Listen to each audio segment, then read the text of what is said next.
ಕೇಸ್ನಲ್ಲಿ ರನ್ಯಾರಾವ್ ಬಂಧನ ಪ್ರಕರಣಕ್ಕೆ ಸಂಬಂಧಪಟ್ಟಂತೆ ಟ್ವಿಸ್ಟ್ಗಳ ಮೇಲೆ ಟ್ವಿಸ್ಟ್ಗಳು ಸಿಗುತ್ತಾ ಹೋಗ್ತಾ ಇದೆ. ಕೆಲವೊಂದಿಷ್ಟು ಆಘಾತಕಾರಿ ಮಾಹಿತಿಗಳು ಹೊರ ಬರ್ತಾನೆ ಇದ್ದಾವೆ. ಈಗ ರನ್ಯಾರಾವ್ ಗೋಲ್ಡ್ ಸ್ಮಗ್ಲಿಂಗ್ನಿಂದ ದೇಶಕ್ಕೂ ಕೂಡ ನಷ್ಟ ಆಗಿದೆ. ಏನಪ್ಪಾ ಇವಳು ಅವ್ಯವಹಾರ ಮಾಡಿದ್ರೆ ಹೆಂಗ ನಷ್ಟ ಆಗುತ್ತೆ ಅಂತ ನೀವು ಕೇಳಬಹುದು. ಭಾರಿ ನಷ್ಟ ಆಗಿದೆ, ಕೋಟಿ ಕೋಟಿ ನಷ್ಟ ಆಗಿದೆ.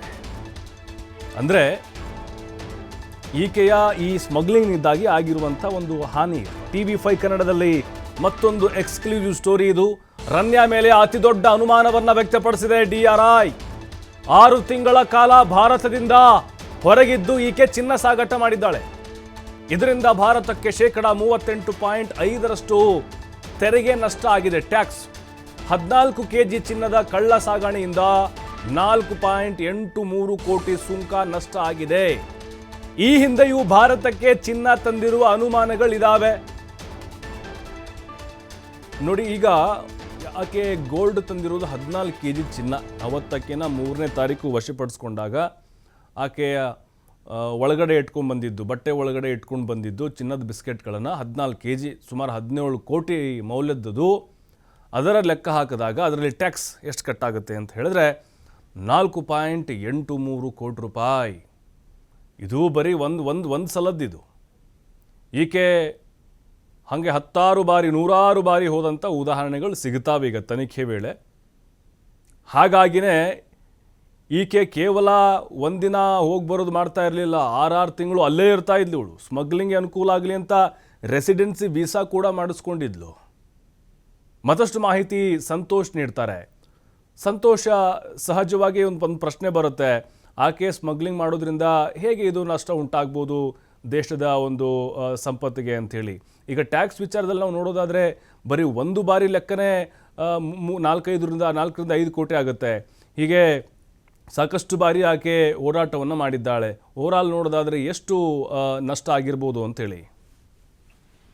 ಪ್ರಭು, ಏನೋ ಮೇಲ್ನೋಟಕ್ಕೆ ಈಗಾಗಲೇ ಆಕೆ ಬಂಧನ ಮಾಡಿದಂತ ಸಂದರ್ಭದಲ್ಲಿ ಸಿಕ್ಕಿರುವಂತ ಚಿನ್ನಾಭರಣಗಳೆಲ್ಲ ಬಿಸ್ನೆಸ್ ಗಳು ನೋಡಿದಾಗ ಸದ್ಯ ಒಂದು ಪ್ರಕರಣದಲ್ಲಿ 3-4 ಕೋಟಿ ರೂಪಾಯಿ ಅಷ್ಟು, 5ರಿಂದ 6 ಕೋಟಿ ಅಷ್ಟು ಈಕೆ ಟ್ಯಾಕ್ಸ್ ಅನ್ನ ವಂಚನೆ ಮಾಡಿರುವಂತದ್ದು ಬೆಳಕಿಗೆ ಬರ್ತಾ ಇದೆ. ಸೊ ಈ ರೀತಿಯಾಗಿ 16 ಬಾರಿ, ಅಂದ್ರೆ ವರ್ಷದಲ್ಲಿ ಸುಮಾರು 40ಕ್ಕೂ ಅಧಿಕ ಬಾರಿ ಬೇರೆ ಬೇರೆ ದೇಶಗಳಿಗೆ ಓಡಾಟವನ್ನ ಮಾಡಿರುವಂತದ್ದು. ಸೊ ಹಾಗಾದ್ರೆ ಎಷ್ಟು ಟ್ಯಾಕ್ಸ್ ಈಕೆ ವಂಚನೆನ ಮಾಡಿರ್ಬೋದು, ಮತ್ತೆ ಎಲ್ಲೋ ಕೂಡ ಎಲ್ಲೋ ಅಫಿಷಿಯಲ್ ಆಗಿ ನಿಮ್ಮ ಅಕೌಂಟಬಿಲಿಟಿ ಇಲ್ದೇ ಇರೋಂತ ಹಣವನ್ನ ಬಳಸ್ಕೊಂಡಿದ್ದಾರ?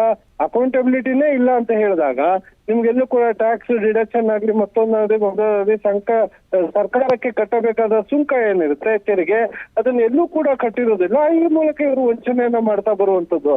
ಅದಷ್ಟೇ ಅಲ್ಲದೆ ಇವರು ಇದರಿಂದ ಬಂದಂತ ಹಣದಿಂದ ಬೇರೆ ಬೇರೆ ಬಿಸ್ನೆಸ್ ಗಳನ್ನ ಮಾಡ್ಲಿಕ್ಕೆ ಹೋದಂತ ಸಂದರ್ಭದಲ್ಲೂ ಕೂಡ ಅಲ್ಲೂ ಟ್ಯಾಕ್ಸ್ ಗಳನ್ನ ಕೊಡ್ಬೇಕಾಗುತ್ತೆ. ಎಲ್ಲಿಂದ ಯಾವ ಕಡೆಯಿಂದ ಹಣ ಬಂತು ಏನು ಅಂತ ಅದಕ್ಕೆ ಯಾವ ರೀತಿಯಾಗಿ ತೋರ್ಸ್ಕೊಂಡಿದ್ದಾರೆ ಅನ್ನೋದು ಪ್ರಮುಖವಾಗುತ್ತೆ.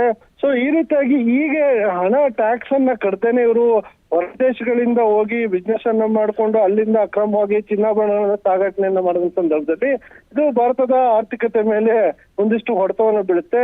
ಸೊ ರನ್ಯಾರಾವ್ ಒಂದು ಪ್ರಕರಣ ಈಗ ನಮ್ಗೆ ಮೇಲ್ನೋಟಕ್ಕೆ ಸಿಕ್ಕಿ ಬಿದ್ದಿರುವಂತದ್ದು. ಇಂತಹ ಎಷ್ಟು ಪ್ರಕರಣಗಳು ಯಾರ್ಯಾರು ಈ ತರ ಗೋಲ್ಡ್ ಸ್ಮಗ್ಲಿಂಗ್ ಗಳನ್ನ ಮಾಡ್ತಾ ಇದ್ದಾರೋ ಗೊತ್ತಿಲ್ಲ. ಸೊ ಇವೆಲ್ಲವೂ ಕೂಡ ಬೆಳಕಿಗೆ ಬಂದಾಗ ಕೇವಲ ಈಕೆಯ ಒಂದು ಪ್ರಕರಣದಲ್ಲಿ 4ರಿಂದ 5 ಕೋಟಿ ಅಷ್ಟು ಇವರು ವಂಚನೆಯನ್ನ ಮಾಡಿದ್ದಾರೆ ಅನ್ನೋದು ಗೊತ್ತಾಗುತ್ತೆ. ಅಂದ್ರೆ ಬೇರೆ ಬೇರೆ ಆರೋಪಿಗಳು ಇಂತಹ ಪ್ರಕರಣದಲ್ಲಿ ಸಿಕ್ಕಿ ಬಿದ್ದಾಗ ಎಷ್ಟು ಕೋಟ್ಯಾಂತರ ರೂಪಾಯಿ ಹಣವನ್ನ ಇವರು ವಂಚಿರ್ತಾರೆ ಅನ್ನೋದನ್ನ ನಾವು ಯೋಚನೆ ಮಾಡಬೇಕಾಗುತ್ತೆ. ಈ ಆಯಾಮದಲ್ಲಿ ನೋಡಿದಾಗ ಭಾರತದ ಆರ್ಥಿಕತೆ ಮೇಲೆ ಸಾಕಷ್ಟು ಪರಿಣಾಮ ಬೀಳುವ ಸಾಧ್ಯತೆ ಇರುವಂತದ್ದು. ಪ್ರಭು, ಸಂತೋಷ್, ಇನ್ನು ಈಕೆ ರೆಸಿಡೆನ್ಸಿ ವೀಸಾ ಮಾಡಿಸ್ಕೊಂಡಿದ್ಲು 2 ವರ್ಷದ ಅವಧಿಗೆ, ಅಲ್ಲಿ ಹೋಗಿ 6 ತಿಂಗಳು ಉಳ್ಕೊಂಡು ಬರ್ತಿದ್ವು ಅನ್ನುವಂಥ ಮಾಹಿತಿ ಬರ್ತಾ ಇದೆ. ಅಲ್ಲೇ ಸ್ಟೇ ಮಾಡ್ತಾ ಇದ್ಲು ಬಹಳ ದಿನಗಳಿಂದ ಅಂಥೇಳಿ. ಅಂದರೆ ಈ ಸ್ಮಗ್ಲಿಂಗ್ಗೆ ಅನುಕೂಲ ಆಗಲಿ ಅಂತಲೇ, ಅನುಮಾನ ಬರದೇ ಇರಲಿ ಅಂತಲೇ ಈ ರೀತಿಯಾಗಿ ಆಕೆ ವೀಸಾ ಮಾಡಿಸ್ಕೊಂಡಿದ್ದು ಅಂಥೇಳಿ. ಅಂದರೆ ಅನುಮಾನಗಳು ಬರದೇ ಇರೋ ರೀತಿಯಾಗಿ ಎಲ್ಲವೂ ಪ್ರೀ ಪ್ಲ್ಯಾಂಡ್ ಮಾದರಿಯಲ್ಲೇ ನಡೆದಿತ್ತಾ ಅಂಥೇಳಿ? ಖಂಡಿತವಾಗಿಯೂ ಪ್ರಭು, ಯಾಕಂದ್ರೆ ಯಾವುದೇ ರೀತಿ ಸ್ಮಗ್ಲಿಂಗ್ ಮಾಡ್ಬೇಕಂದ್ರೆ ಪ್ರೀ ಪ್ಲಾನ್ ಮಾಡ್ಲೇಬೇಕಾಗುತ್ತೆ. ಎಲ್ಲೂ ಕೂಡ ಸಿಕ್ಕಾಕೊಂಬಾರ್ದು, ಯಾರಿಗೂ ಅನುಮಾನ ಬರ್ಬಾರ್ದು. ಅದಕ್ಕೆ ಬೇಕಾಗಿರುವಂತ ಪೂರ್ವ ನಿಯೋಜಿತ ಪ್ಲಾನ್ಗಳು ಮಾಡ್ಕೊಬೇಕು. ಮತ್ತೆ ಪದೇ ಯಾರೇ ಟ್ರಾವೆಲ್ ಮಾಡಿದ್ರು ಕೂಡ ಯಾವ ಕಾರಣಕ್ಕಾಗಿ ಟ್ರಾವೆಲ್ ಮಾಡ್ತಿದ್ವಿ ಅನ್ನೋ ಕಾರಣಗಳನ್ನ ಕೊಡ್ಬೇಕಾಗತ್ತೆ. ಇಮಿಗ್ರೇಷನ್ ನಲ್ಲಿ ವೀಸಾಗಳನ್ನ ತೆಗೆದುಕೊಳ್ಳುವಾಗ, ಪಾಸ್ಪೋರ್ಟ್ ಅನ್ನ ತೆಗೆದುಕೊಳ್ಳುವಾಗ ಅದಕ್ಕೆ ಬೇಕಾಗಿರುವಂತ ಎಲ್ಲಾ ಮಾಹಿತಿಗಳನ್ನ ಕೊಡ್ಬೇಕಾಗತ್ತೆ. ಸೊ ನೀವು ಆ ಮಾಹಿತಿಯನ್ನೇ ಕೊಡದೆ ಹೋದ್ರೆ ಸೊ ಅವ್ರ ಮೇಲೆ ಅನುಮಾನಗಳು ಬರುವಂತ ಸಾಧ್ಯತೆಗಳಿರುತ್ತೆ. ಈ ಕಾರಣಕ್ಕಾಗಿ ಅವರಲ್ಲಿ ಲೋಕಲ್ ರೆಸಿಡೆನ್ಷಿಯಲ್ ವೀಸಾಗಳನ್ನ ಕೇಳಿರ್ತಾರೆ, ಟೂರಿಸ್ಟ್ ವೀಸಾ ತಗೊಂಡಿರ್ತಾರೆ, ಬಿಸ್ನೆಸ್ ವೀಸಾಗಳನ್ನ ತೆಗೆದುಕೊಂಡಿರ್ತಾರೆ. ಅಂದ್ರೆ ನಮ್ದು ಬೇರೆ ಬೇರೆ ಬಿಸ್ನೆಸ್ಗಳು ಹೊರದೇಶಗಳಲ್ಲಿ ಇರುತ್ತೆ ಅಂತ. ಇನ್ನು ಕೆಲವು ದೇಶಗಳಿಗೆ ಹೋಗುವಾಗ ಟೂರಿಸ್ಟ್ ವೀಸಾನ ತೆಗೆದುಕೊಳ್ಬಹುದು. ಇನ್ನು ಕೆಲವು ಬಿಸ್ನೆಸ್ ಮೀಟಿಂಗ್ ಮೇಲೆ ಅಲ್ಲಿಗೆ ಹೋಗ್ತಾ ಇದೀವಿ ಅಂತೇಳಿ ಆ ತರ ವೀಸಾಗಳನ್ನ ತೆಗೆದುಕೊಂಡಿರ್ಬೋದು. ಈಗ ಬೇರೆ ಬೇರೆ ವೀಸಾಗಳನ್ನ ತೆಗೆದುಕೊಂಡಿರ್ತಾರೆ. ಈಕೆ ಕೂಡ ಇದು ಒಂದೇ ಬಾರಿ ಎಲ್ಲ 16 ಬಾರಿ ಓಡಾಟವನ್ನು ಮಾಡಿರುವ ಹಿನ್ನೆಲೆಯಲ್ಲಿ ಬೇರೆ ಬೇರೆ ಹೆಸರಿನಲ್ಲಿ ವೀಸಾಗಳನ್ನ ತೆಗೆದುಕೊಂಡಿರುವಂತದ್ದು ಬೆಳಕಿಗೆ ಬಂದಿದೆ. ಈಗ ಅಲ್ಲಿನ ಇವರು ಎಲ್ಲಿ ಭೇಟಿಯನ್ನ ಮಾಡಿದ್ರು, ಯಾರನ್ನ ಸಂಪರ್ಕವನ್ನು ಮಾಡ್ಲಿಕ್ಕೆ ಹೋಗಿದ್ರು, ಈ ಎಲ್ಲ ಮಾಹಿತಿಗಳನ್ನ ತೆಗೆದುಕೊಳ್ಬೇಕಾಗತ್ತೆ. ಈ ಮಾಹಿತಿಯನ್ನ ತೆಗೆದುಕೊಂಡು ಈಕೆ ನಿಜವಾಗ್ಲೂ ಬಿಸ್ನೆಸ್ಗೋಸ್ಕರ ಹೋಗಿದ್ರಲ್ಲ, ಬೇರೆ ಪರ್ಪಸ್ಗೆ ಹೋಗಿದ್ರ, ಈ ರೀತಿಯಾಗಿ ಅಕ್ರಮವಾಗಿ ಗೋಲ್ಡ್ ಸ್ಮಗ್ಲಿಂಗ್ಗೋಸ್ಕರ ಹೋಗಿದ್ರ, ಈ ಎಲ್ಲಾ ಮಾಹಿತಿಯನ್ನ ಕಲೆ ಹಾಕಿ ಸೊ ಮುಂದಿನ ಕ್ರಮವನ್ನು ಕೈಗೊಳ್ಳುವಂತದ್ದು. ಪ್ರಭು, ಥ್ಯಾಂಕ್ ಯು ಸಂತೋಷ್ ಮಾಹಿತಿಗಾಗಿ.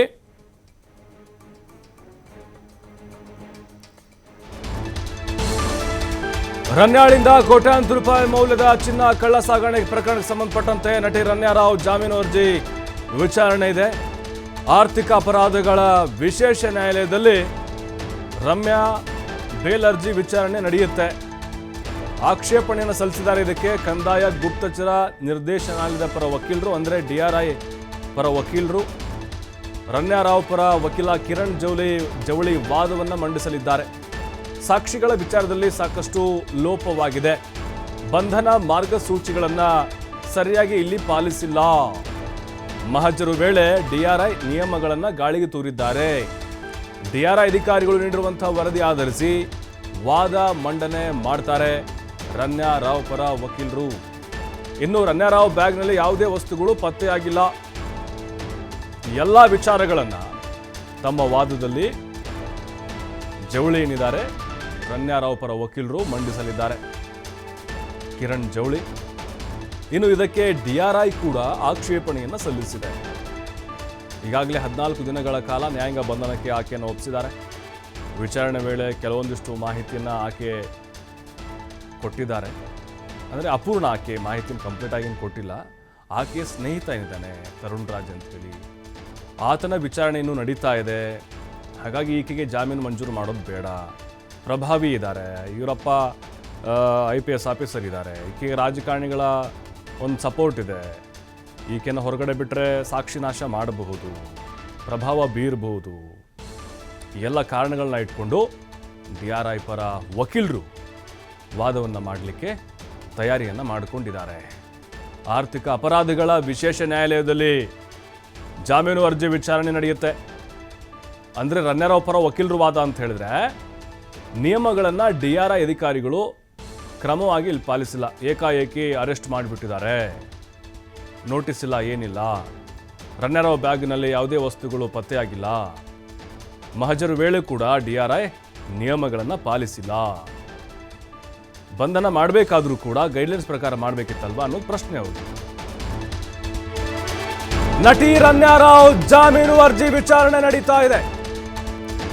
ಆರ್ಥಿಕ ಅಪರಾಧಗಳ ವಿಶೇಷ ನ್ಯಾಯಾಲಯದಲ್ಲಿ ವಿಚಾರಣೆ ಆಗ್ತಾ ಇದೆ. ರನ್ಯಾ ರಾವ್ ಪರ ವಕೀಲ ಕಿರಣ್ ಜವಳಿ ವಾದ ಮಂಡಿಸ್ತಾ ಇದ್ದಾರೆ. ರನ್ಯಾರನ್ನ ದೈಹಿಕವಾಗಿ ಪರಿಶೀಲನೆ ಮಾಡೋಕೆ ಮುಂದಾಗಿದ್ದಾರೆ. ಕೆಲ ಪ್ರಯಾಣಿಕರನ್ನ ಪರಿಶೀಲನೆ ನಡೆಸಿದ ನಂತರ ರನ್ಯಾ ರಾವ್ಳನ್ನ ಸೈಡಿಗೆ ಕರೆದಿದ್ದಾರೆ. ಆಗ ಅದಕ್ಕೆ ರನ್ಯಾ ರಾವ್ ಸಹ ಒಪ್ಪಿಕೊಂಡಿದ್ದಾರೆ. 102 ಕಸ್ಟಮ್ ಕಾಯ್ದೆಯಡಿ ಸರ್ಚ್ ಮಾಡಲು ಅವಕಾಶ ಇದೆ. ನೋಡಿ, ಈಗ ಅಲ್ಲಿ ಪ್ರತಿಯೊಬ್ಬ ಪ್ರಯಾಣಿಕರನ್ನು ಕೂಡ ತಪಾಸಣೆ ಮಾಡಿನೇ ಬಿಡ್ತಾರೆ. ಹಾಗಾಗಿ ಈಕೆಯನ್ನು ಕೂಡ ತಪಾಸಣೆ ಮಾಡಲಿಕ್ಕೆ ಕರೆದಿದ್ದಾರೆ. ರನ್ಯಾ ರಾವ್ ಪರ ಕಿರಣ್ ಜವಳಿಯವರ ವಾದವನ್ನು ನೋಡ್ತಾ ಇದ್ದೀವಿ ನಾವು. ಜಾಮೀನು ಅರ್ಜಿ ವಿಚಾರಣೆ ನಡೀತಾ ಇದೆ. ದೈಹಿಕವಾಗಿ ಪರಿಶೀಲನೆ ಮಾಡಲಿಕ್ಕೆ ಮುಂದಾದಂಥ ಸಂದರ್ಭದಲ್ಲೇ ಈಗ ಆ ಗೋಲ್ಡ್ ಎಲ್ಲ ಬಿಸ್ಕೆಟ್ಗಳು ಪತ್ತೆಯಾಗಿದ್ದವು. ಎಲ್ಲ ಪ್ರಯಾಣಿಕರನ್ನು ತಪಾಸಣೆ ಮಾಡುವ ಹಾಗೆ ಆಕೆಯನ್ನು ಕೂಡ ಮಾಡಿದ್ದಾರೆ. ಆದರೆ ಅಲ್ಲಿ ಆಕೆಯನ್ನು ಸೈಡಿಗೆ ಕರೆದು ತಪಾಸಣೆ ಮಾಡಿದ್ದಾರೆ. ಇದಕ್ಕೆ ರನ್ಯಾ ರಾವ್ ಕೂಡ ಒಪ್ಪಿಕೊಂಡಿದ್ದಾರೆ. ಅಂದರೆ ಇಲ್ಲಿ ಕಾನೂನು ಅವಕಾಶ ಇದೆ. 102 ಕಸ್ಟಮ್ ಕಾಯ್ದೆಯಡಿ ಸರ್ಚ್ ಮಾಡೋಕ್ಕೆ ಅವಕಾಶ ಇದೆ. ಈ ರೀತಿಯಾದಂಥ ಕೆಲವೊಂದಿಷ್ಟು ಅಂಶಗಳನ್ನು ಕೋರ್ಟ್ ಗಮನಕ್ಕೆ ತರ್ತಾ ಇದ್ದಾರೆ. ಕಿರಣ್ ಜೌಳಿ, ರಮ್ಯಾ ರಾವ್ಗೆ ರಿಲೀಫ್ ಸಿಗುತ್ತಾ ಹಾಗಾದ್ರೆ ಈ ಪ್ರಕರಣದಿಂದ? ನಟಿ ರಮ್ಯಾ ರಾವ್ ಜಾಮೀನು ಅರ್ಜಿ ವಿಚಾರಣೆ ಈಗ ನಡೀತಾ ಇದೆ. ವಾದ ಪ್ರತಿವಾದ ಹೇಗೆ ಇರುತ್ತೆ? ಆರ್ಥಿಕ ಅಪರಾಧಗಳ ವಿಶೇಷ ನ್ಯಾಯಾಲಯದಲ್ಲಿ ಈ ವಿಚಾರಣೆ ನಡೀತಾ ಇದೆ. ಏರ್ಪೋರ್ಟ್ನಲ್ಲಿ ಪರಿಶೀಲನೆಗೆ ರಮ್ಯಾ ರಾವ್ ಒಪ್ಪಿಕೊಂಡಿದ್ದಾರೆ. ಬಳಿಕ DRI ಆರೋಪಗಳನ್ನು ಅಲ್ಲಗಳೆದಿದ್ದಾರೆ. DRI ಅಧಿಕಾರಿ ನೇಹಾ ಕುಮಾರಿ ಸರ್ಚ್ ಮಾಡಿದ್ದಾರೆ. ವಾದ ನೋಡ್ತಾ ಇದ್ವಿ ನಾವು. ಅಂದ್ರೆ DRI ಅಧಿಕಾರಿಗಳ ಲೋಪದೋಷಗಳು ಇದು ಅಂತ ಹೇಳಿ ಕಿರಣ್ ಜೌಳಿ ವಾದ ಮಂಡಿಸ್ತಾ ಇದ್ದಾರೆ.